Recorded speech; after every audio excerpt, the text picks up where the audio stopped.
One of the most popular plastic surgery procedures is breast augmentation. We thought you might have some questions about that. So we're bringing in Dr. Matthew Galumbeck with Galumbeck Plastic Surgery in Virginia Beach to talk about this. And we know that 300,000 women in the U.S. had them done last year. Why so popular?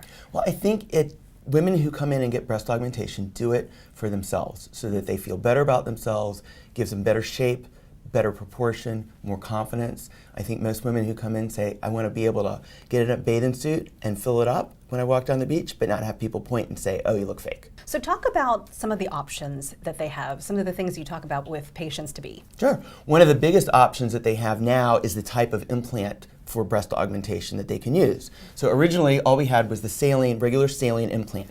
The advantage of the saline implant is that if it leaks, it's all absorbed by the body. The problem with this is it's not very cohesive, so the patients can ripple. It's not a very natural feel or has a very natural look.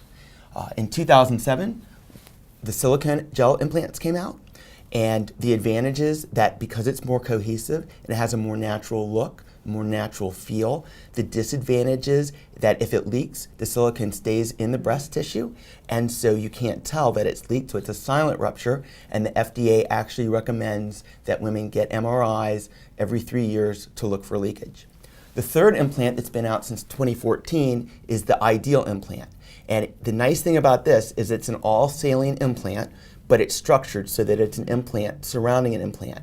And because of the structure, it looks and feels like the gel implant. So it has a very natural look, very natural feel, doesn't ripple, but it also has the advantage that if it leaks, because it's saline, the salt water is absorbed by the body.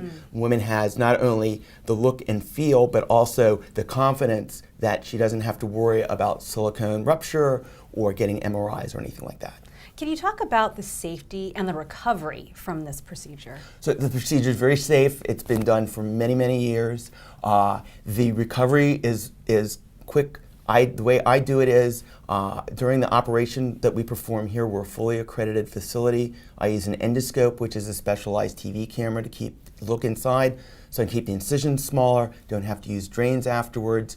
We have a hyperbaric oxygen unit that we have patients get in after surgery to help speed recovery process, and most women are back to work, social activities in a day or two after breast augmentation. Any tips for women who are looking for a plastic surgeon? Is the plastic surgeon board certified in plastic surgery? How many procedures have they done? Make sure that they can see before and after pictures of that physician's patients. And most importantly, I think, feel comfortable with the plastic surgeon. Right. If people wanted to reach out to you, get more information, how can they find you? They could call us at our office, 491-3204. Dr. Matthew Galumbeck, thank you very much. Thank you.